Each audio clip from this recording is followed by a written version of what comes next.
اللهم صل على سيدنا محمد وعلى آله. السلام علیکم ورحمۃ اللہ وبرکاتہ.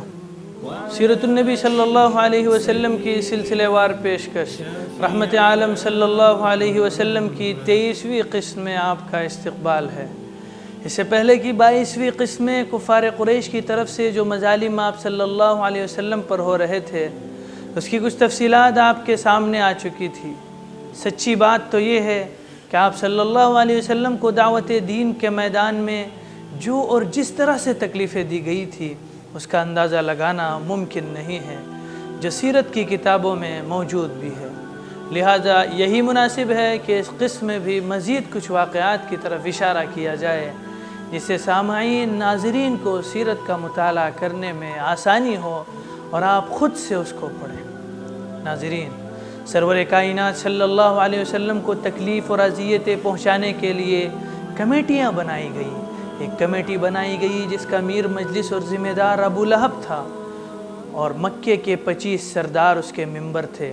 اس کمیٹی کے سامنے ایک یہ بھی مسئلہ درپیش تھا کہ دور دراز سے آنے والے لوگوں کو محمد صلی اللہ علیہ وسلم سے کیا کہہ کر روکا جائے اور انہیں محمد صلی اللہ علیہ وسلم کا گرویدہ ہونے سے کیسے بچایا جائے. میٹنگ شروع ہوئی تو ایک نے کہا کہ ہم بتلایا کریں گے کہ وہ کاہن ہے.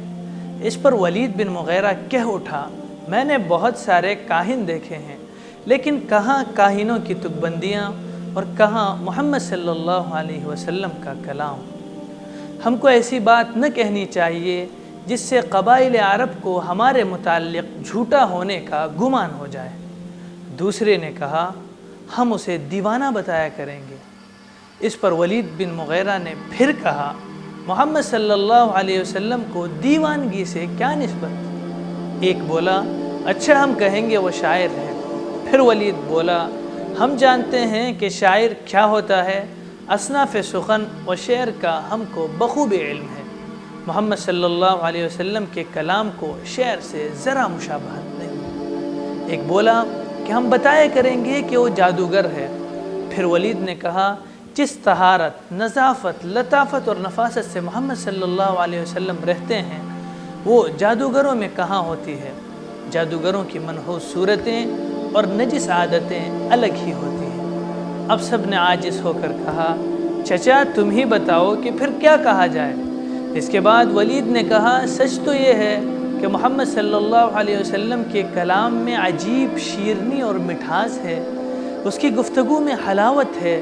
کہنے کو تو بس یہی کہا جا سکتا ہے کہ اس کا کلام ایسا ہے جس سے باپ بیٹے، بھائی بھائی، میاں بیوی میں جدائی ہو جاتی ہے. اس سے پرہیز اور بچ کے رہنا بہت ضروری ہے. آخر اس کمیٹی میں یہی ریزولوشن پاس کیا گیا اور فیصلہ کیا گیا کہ جو بھی آئے اس کو یہی جواب دیا جائے. اس طرح محمد صلی اللہ علیہ وسلم کو ہر طرح سے تکلیف دی جائے، بات بات میں ان کی ہنسی اڑائی جائے، تمسخر اور ایذا سے اسے سخت تکلیف دی جائے. آپ صلی اللہ علیہ وسلم کے سچا سمجھنے والوں کو انتہا درجے کی تکلیف دی جائے. ایک دن کی بات ہے کہ ابو جہل صفا کے پاس نبی کریم صلی اللہ علیہ وسلم کے قریب سے گزرا اور آپ کو بہت برا بھلا کہا، اذیت پہنچائی. آپ نے اس کا کوئی جواب نہیں دیا تو وہ چلا گیا.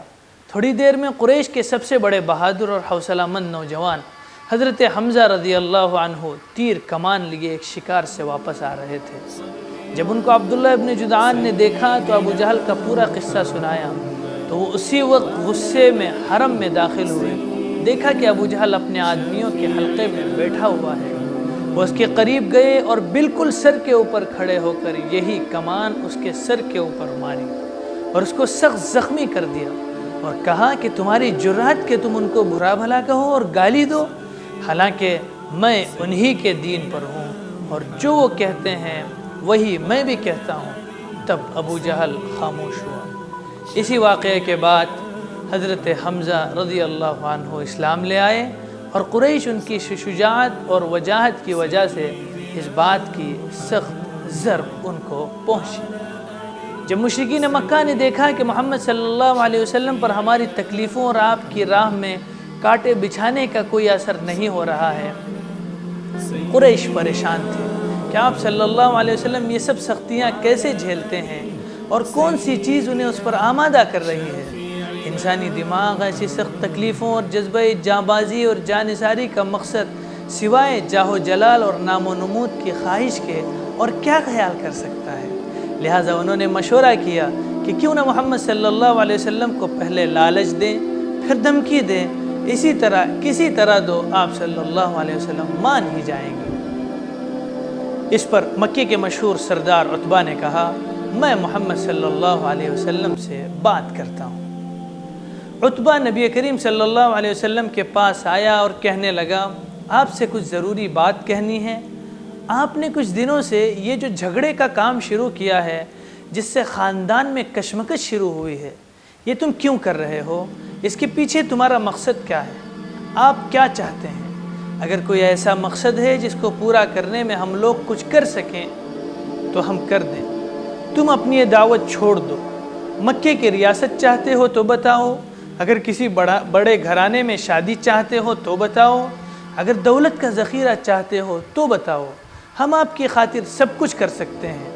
ہم اس پر راضی بھی ہیں کہ کل مکے کا تم کو حاکم بنا لیں۔